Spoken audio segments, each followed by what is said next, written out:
and the fuel starts to boil and it separates and causes the air bubbles. If you can change any of those conditions, vapor lock's gone, right? Okay. You gals and guys, if you don't know the answer to this, ask them. If you're going to cook beans and you're going to cook them on the stove higher than water boils, how do you do that? You want to get them hot. Well, you put it in a pressure cooker, right? Put the top on it, you put a certain weight of the thing on the top and it starts to whistle when the pressure gets higher. But why you do that is the water's not boiling. It's hotter than boiling water, but it's not boiling because it's under pressure. Ah. So when you turn on this pump, it pressurizes the line from here all the way to the carburetor. Pressurizes the line.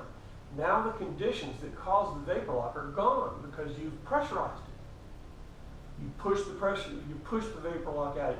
Visually, it's like, yes, you push the bubble. Yes, that's not really true. You just create the conditions that the bubbles go away because you pressurize that line.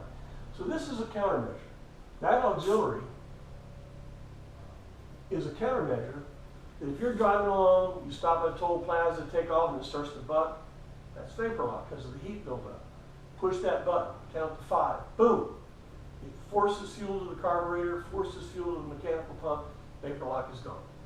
Drive a mile or so, then turn it off. Heat went down, everybody's happy. You can use it the next time. Pull off the highway. You stop, heat builds up, vapor lock. Before you drop off the hill, turn the auxiliary on. No problem. Then somebody says, well, why don't I just leave it on all the time? If the conditions for the vapor lock happen with the pressurized line, now what are you going to do? Nothing. So you want the normal condition to be normal. Home run line.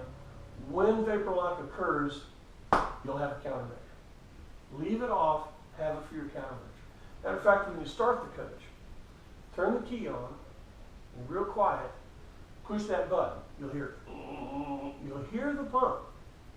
That means that asset is available to you on that drive. You want to make sure you have all these backups and these assets. So when you turn the key on, push the button, you'll hear that pump. You know, okay, my pump's good. Capcom, we have pumpage. Okay? This is something we add in every system. When we drop the tanks, we'll add that. It adds about $60 or something like that to the whole system. You're going to have over $1,000, maybe even $1,200 to $1,300, replacing, dropping the tanks, cleaning them out, replacing all the rubber that's needed. Another $60 or $70 to have an asset to get you out of vapor lock. That's a real good one. Okay. This applies to any GMC that's running on a carburetor. Fuel injection, we got a whole thing about that. There's some other things that we do with the system to make it adapt better to fuel injection. This is, every coach should have this if it's got a carburetor. Now there's some other things. We have a return mechanical fuel pump that actually keeps the fuel moving all the time, so it can't sit in the fuel lines and get in a vapor condition. This recirculating pump pumps it back into this line right here. This pump will have 3 ports, one in, one out. It'll have a 3rd port.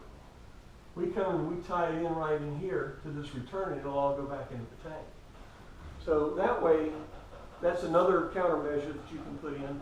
And we're doing a lot of this, but certainly all of this stuff is what you need to do. Okay. If you want to tackle this yourself, you can.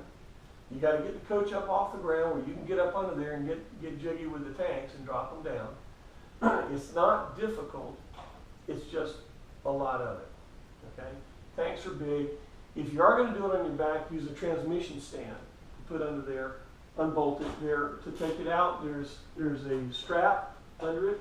There's 3 bolts on a bracket, and there's a J-bolt on each strap. Drops right down. No big deal. Some people say, well, I want to drill a hole in the floor so I don't have to drop it to change the sensors. You're doing it for all the hoses and everything anyway. So drilling a hole in the floor and trying to figure out some creative way to plug it in, don't worry about it. If you do it right, you won't have to do this, but you know, once or twice in your life. If you do it right, then you know everything's fine. One last condition, and we're done about this for today. I don't know how many episodes this is going to be, probably 26. We're on 29 minutes. So. Yeah, okay. One other thing. These tanks are connected to the frame, right? They're hard bolted to the frame, okay?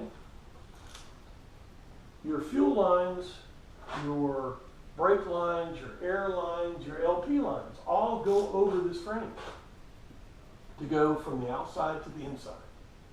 You don't go under the frame. You don't want to do that. You go over the frame.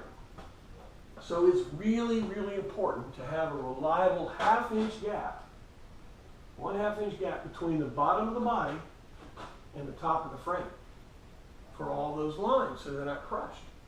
Okay? You have to have a 1/2 inch. And after 40 years, there are pads in there. They've crushed, they fall out, and if the body is sitting on the frame, it crushes the fuel hoses on the top.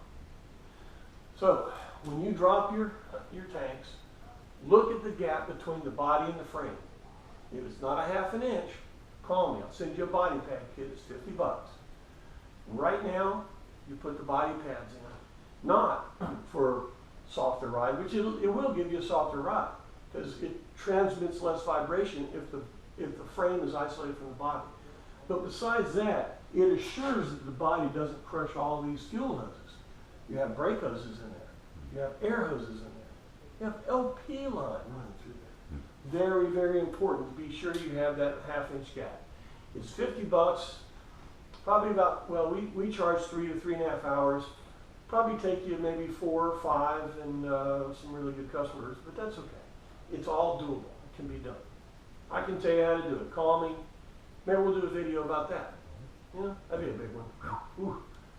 So anyway, if you have any questions about this, give me a call. If you do not know the condition of your hoses or how long it's been since somebody changed them, yeah, change them. Gotta be done. Thanks for coming by. If you like what you do, what you see us do, join as a member, get $50 and get one of my t-shirts. It's cold today. I had to wear a long sleeve. Get one of my t-shirts and my gratitude, and we can do more of this. See you later.